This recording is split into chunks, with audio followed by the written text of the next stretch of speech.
everyone, and welcome to another episode of the Monster Report, a show highlighting those entertaining creatures of film history. It's a mega box day here, and we have Megator, a Motu Classics figure. Thank you so much for joining me on another episode of Box Day.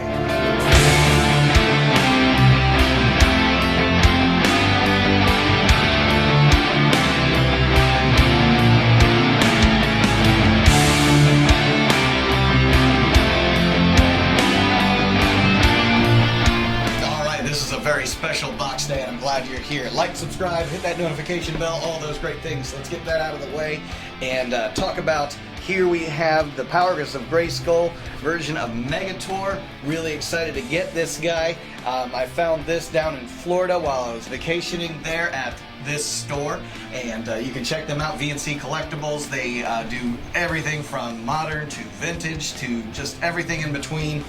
They gave me a great deal here on Megator, and partially the reason was the box is a little roughed up. It's not bad. The box to me is not as important because I don't keep them in the box.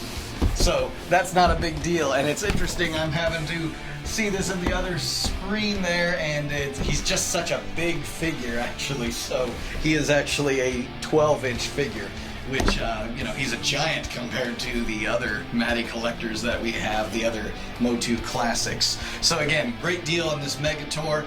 He's kind of, when I think of like the universe of Masters of the Universe and Motu, I think of him like those giant trolls in Lord of the Rings, especially, the giant trolls that broke through the doors, and they're chasing them around, real scary looking giants that probably not so smart, but they're great fighters, just maybe a little bit, slow.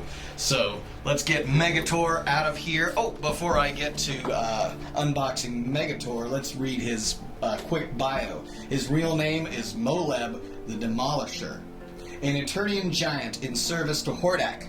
Megator led Hordak's troops into battle during the Great Wars.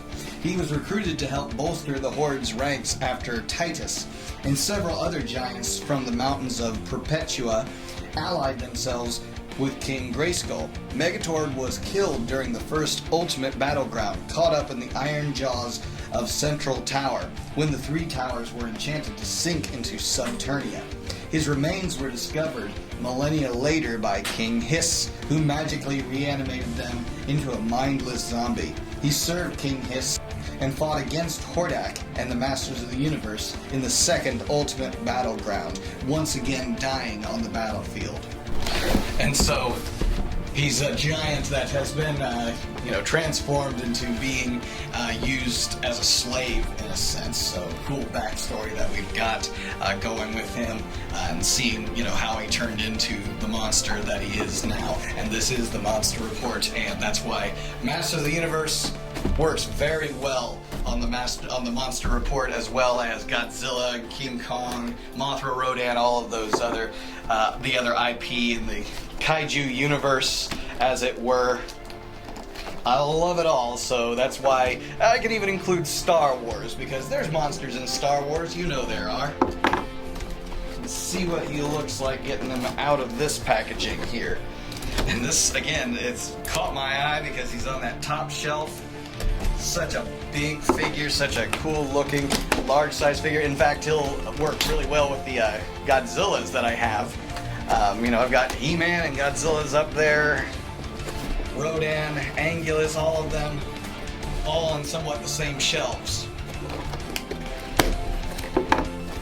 So this scale would really lend itself well. I'd love to see a kaiju fight between Megator and some of the kaiju that I have. See how it is that they want me to get him out of here. There we go. Alright, he's looking great, and he has an interchangeable head. Glad to finally get him unboxed, because this box has been taking up a lot of room in my office for a while, and I definitely wanted to do a show with him to show him off to all you guys before he goes onto the shelves. These boxes can really take up a lot of room, and again, like me, I'm not one to keep them in the boxes. So see what he looks like if we can get him out of all this packaging, and he is definitely held in there. I'm looking at him, I'm reminded of the Incredible Hulk and a bit of the Frankenstein monster as well. So he's kind of got a little homage to other sci-fi, horror, action, fantasy, comics, all of that. So there we go. He's kind of a leaner version of the Incredible Hulk. He's definitely got that great looking musculature, and I'm already aware of the fact that this is a green character, just like we had King Hiss on this show, and that's going to make it interesting for me to edit this together. He's got his mace on a chain. Let's get this out of here as well. It's going to make him look even more menacing because he's got himself some weaponry. Tools of the trade. Definitely makes for an interesting zombie looking character as well. So he's undead. He's an abomination, if you will. Let's see if we can't get this in his right hand. There we go. Can even lift it nice and high so it's suspended up there in the air. And that's the only accessory he has, but he does have his interchangeable head. And his interchangeable head looks like it's a kind of aged version of him. His hair is significantly thinned out. And then interesting, this is real hair. This is the doll hair, if you will, and his face has kind of a different shape to it.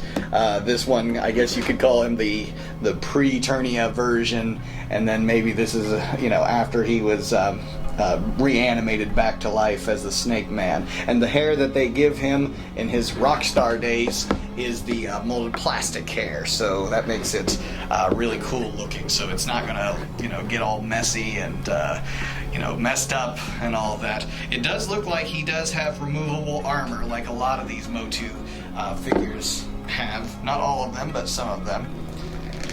And this had to be an interesting pitch for the Classics crew to say we want one of the giants. And I'm not sure how many of the 12-inch figures that they made. So someone maybe in the comments section can let me know that.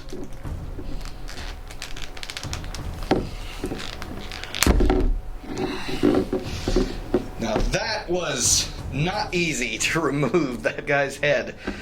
And it's not like you would want to. But in this case, I wanted to show off what he looks like with his other form that he has there. Okay. The new one was easier to put on than the other one was coming off. So there he is with his sort of more aged kind of look to him, kind of falling apart. Let's see if this armor is removable. So like some of the Classics figures. I'm just going to put it right back on there. Not that I have another character to swap armor with. This is the only 12-inch figure, but it might be interesting if they made a 12-inch version of He-Man. You want to see him with Megator's armor, for instance. That might be kind of neat. Or some other characters that they have out there. And so let's talk about articulation. With this being a 12-inch figure, I imagine some of the articulation is not like the other Motu Classics. We do have an elbow joint, we have our shoulder joint, but I don't think we have the double hinge on the shoulder joint. Not that I'm seeing, so that he can swing his arm out. So it does swing forward and backward. We do have a wrist joint, and the wrist joint is actually on his wrist itself, and so one of the hands is in an open kind of form there, and the other one's closed. And he's got very long, gangly looking fingers, makes him look very menacing, and he's even got kind of the long overgrown fingernails to go along with it. Makes it very cool. We've got knee joints and hip joints. His feet do not move actually, so when he's standing there. And I don't think there's really a problem with him standing. His feet are very flat actually on the bottom, so he's not having any trouble standing. And of course he has a nice wide stance as well, so he's gonna really look good. Now, you know, with him being as big as he is, you know, sitting on that shelf, I'm glad I gave extra room on that on the classic shelf that I've got, because he'll be standing kind of looming over the other classics that I have, so that's gonna make for a really good look on the shelf. Overall, really pleased with this. He definitely fits in with that barbarian kind of, you know, like I said, the Lord of the Rings, Middle-earth kind of look to what is Masters of the Universe, and the pre-Turnian days, wearing armor. Of course, this character would probably be more along the lines of the sword and sorcery barbarian, not so much the technology side of Masters of the Universe, but very cool in the end, you know. So think of him, you know, as your henchman and all of that. You know, I think when I'm displaying him on the shelf, I'm probably going to use his original head with all the hair. This one's just a little scary. No, it's fine. Either way, again, maybe it depends on the mood, how old and tired I'm feeling, and the kids can see, you know, how Dad's feeling. Maybe one of the only criticisms that I can come up with, and this is very minor, not a big deal, right there where there is an elbow joint, you can actually see the pin that makes it, so it's very, very visible. It would have been maybe nice if there was some tooling that avoided you seeing that. At least they colored it in green, so it's not as noticeable, but on the other side it's inset quite a bit, so it's really noticeable when you kind of back off and look at the whole character. It just kind of stands out there. But other than that, again, not much to complain about of this figure. You know, just seeing all the details that they put in there, maybe a bit more details in the musculature and all of that, but this figure, very cool. You know, very pleased with how he looks and all that. He was definitely worth more than what I gave for him. So thank you so much, VC Collectibles, for your great deal. Hope you get some, continue your great business that you got down there in Florida. It was really great to meet you and pick this character up and visit with you. I definitely hope to see you again at some point. So this is going to look great on the shelves when I get him home, and we'll see what he looks like with all the other classics. I'll post a picture so everyone can see what he looks like with all the other classics figures. So there we have it, our 12-inch Master of the Universe Classics Megator. There you have it. Looks great. Fantastic figure. Very pleased with this one, and I hope you guys will join us on another episode of the Monster Report in the near future. Like, subscribe, comment, all of those good things. Hit that notification bell so you can stay informed on our newest videos as we come out with them. And hope you're watching the trailers and enjoying those as well. We'll continue doing those and more box days in the future. So for me, Neck Adam Poling, until next time.